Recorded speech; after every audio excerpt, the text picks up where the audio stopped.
अलमारियों में कुरान शरीफ पड़ा हुआ है, मगर हम मोबाइल में पढ़ेंगे सिर्फ़ इसलिए कि हम अपना मकसद हासिल करना है। जिस तरह दुनिया में हम एक-एक चीज़ के लिए टाइम रखते हैं कि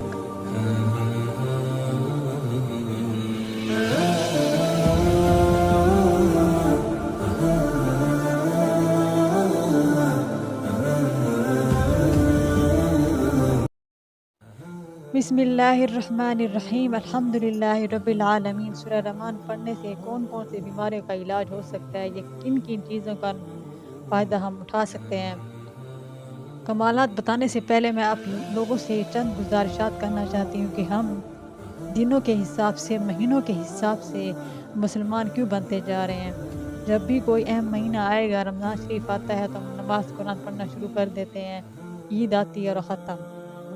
रबीउल अव्वल का महीना आता है, हम नाते पढ़ना, मिलाद करना शुरू कर देते हैं। चंद चीज़ें करने के बाद फिर वो महीना ख़त्म होता है तो हम भी ख़त्म। कुरान शरीफ के अगर हम अपना मकसद हासिल करना हो तब हम कुरान शरीफ पढ़ेंगे, नमाज़ पढ़ेंगे। मैं एक बात अर्ज़ करूँ कि मैंने एक फैमिली को ये कहकर कि आपके घर में जादू हो रहा है, झूठ बोलकर मैंने उन फैमिली को कुरान नमाज़ पढ़ने पर मजबूर किया। क्योंकि आजकल के लोग नमाज़ नहीं पढ़ते, मुश्किल से पढ़ते हैं। अपना मफ़ाद अगर सामने रख कर बताया जाए तब लोग नमाज़ कुरान पढ़ेंगे। कितनी अक्सरियत है जो नमाज़ कुरान शरीफ को तो उठाती भी नहीं है। अलमारियों में कुरान शरीफ पड़ा हुआ है, मगर हम मोबाइल में पढ़ेंगे सिर्फ़ इसलिए कि हम अपना मकसद हासिल करना है। जिस तरह दुनिया में हम एक-एक चीज़ के लिए टाइम रखते हैं कि अब खाने का टाइम है, अब वहाँ जाने का टाइम है, शादी पर जाने का टाइम है। इसलिए अपनी ज़िंदगी में थोड़ा-सा टाइम अल्लाह के लिए भी निकालें। क्योंकि कब्र में हमें मोबाइल, हमें कोई भी इंसान बचाने नहीं आएगा, सिर्फ़ हमें कुरान शरीफ और अल्लाह ही बचाने आएगा।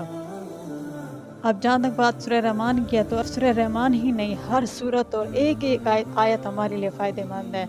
मगर हम लोग पढ़ने के बजाय पीरों-फ़कीरों के पास जाएँगे, दूसरे लोगों से कहेंगे, क्यों हम अमीर लोगों के घरों में ख़त्म कुरान शरीफ पढ़वाए जा रहे होते हैं। अमीर लोग घर में बैठे होते हैं, मदरसे से लोग बुलवाए जाते हैं कि हमारे घर में कुरान शरीफ पढ़ जाएँ। हम नहीं पढ़ेंगे। कितनी अक्सरियत जो नहीं पढ़ती। सूरह रहमान के जब मैंने खुद से अपनी आँखों से जब मैं अपने घर में असरात ख़त्म होते देखे, तो मुझे बहुत ज़्यादा हैरत हुई कि मैंने तो सिर्फ़ देखा था और पढ़ा था। मगर जब मेरे अपने घर में बहुत से फ़ायदे होना शुरू हुए, तो फिर मुझे लगा कि मुझे यहाँ पर एक वीडियो बना लेनी चाहिए कि ये बात सच है कि अल्लाह पाक ने कुरान शरीफ हमारे लिए शिफ़ा के तौर पर रखा है, हमारी परेशानियों को ख़त्म करने के लिए रखा है। मगर हम डॉक्टरों और फ़कीरों के पास भागते हैं, हमें इलाज बता दें। सेम इसी तरह सूरह रहमान का जो सबसे पहला फ़ायदा है, घर में कीड़े-मकोड़े ख़त्म होना शुरू हो जाते हैं, पहला। दूसरे नंबर पे अगर कोई बेनमाज़ी है या आपके घर में कोई जादू वगैरह हो रहा है तो वो ख़त्म होना शुरू हो जाएगा।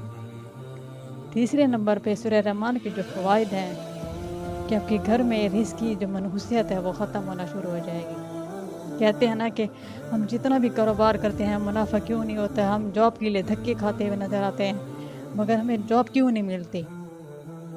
सूरह रहमान के फ़ायदे तब भी होंगे जब आप 5 वक़्त की नमाज़ भी पढ़ते हों। ऐसा नहीं है कि सिर्फ़ कुरान लगाते रहें, खुद सुने भी ना और नमाज़ भी ना पढ़ें।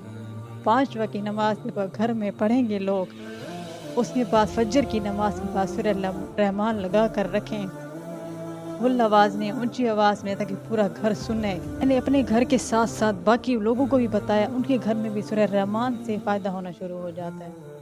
सूरह रहमान पढ़ें भी सही और सुने भी सही। फजर की नमाज के बाद इसे लगा कर रखें। इसके अलावा जो सबसे मोज़ी बीमारी है कैंसर, हमारे इलाके में हॉस्पिटल में जब कोरोना का वक़्त था, जब कोरोना का वक़्त गुज़र रहा था, तब हमारे ही हॉस्पिटल में, हमारे इलाके के हॉस्पिटल डॉक्टर ने सूरह रहमान की तिलावत लगाना शुरू कर दी और उसके बाद कोरोना के मरीज़ ऐसे-ऐसे शिफ़ा याब होना शुरू हो गए। तो डॉक्टर भी हैरान हो गया। फिर मुझे लगा कि मैं भी इसका तज्ज़िया करके देखती हूँ कि क्या ये सच है। मैंने अपने घर में जब लगाना शुरू किया सूरह रहमान को, तब जाकर मालूम हुआ कि वाक़ई में ये बात सच है। हम कुरान से दूर हैं, हमें गाने सुनने हैं, हमें कितनी अजीब-अजीब मूवीज़ हम देखते हैं। मगर जो चीज़ हम मुसलमानों के लिए फ़ायदेमंद है, हम वो नहीं सुनेंगे। हमें अपने मसले मसाइल के लिए दूसरों लोगों के पास भागते हैं, अल्लाह के पास नहीं जाते। अल्लाह की कसम है, जब भी मैंने अल्लाह को पुकारा है, अल्हम्दुलिल्लाह, अल्लाह ने सुना है, और जो नहीं सुना ना, उस पर सब्र अता किया है। इसलिए अपनी ज़िंदगी में अपनी मुश्किलात अल्लाह को बताएं, क्योंकि अल्लाह से बढ़कर कोई कारसाज नहीं है। कुरान शरीफ में अपनी परेशानियों का हल ढूंढें, अपनी बीमारियों का इलाज कुरान शरीफ में ढूंढें। अल्लाह पाक ने क्यों कुरान शरीफ की एक एक सूरत हमारे लिए फ़ायदेमंद रखी है।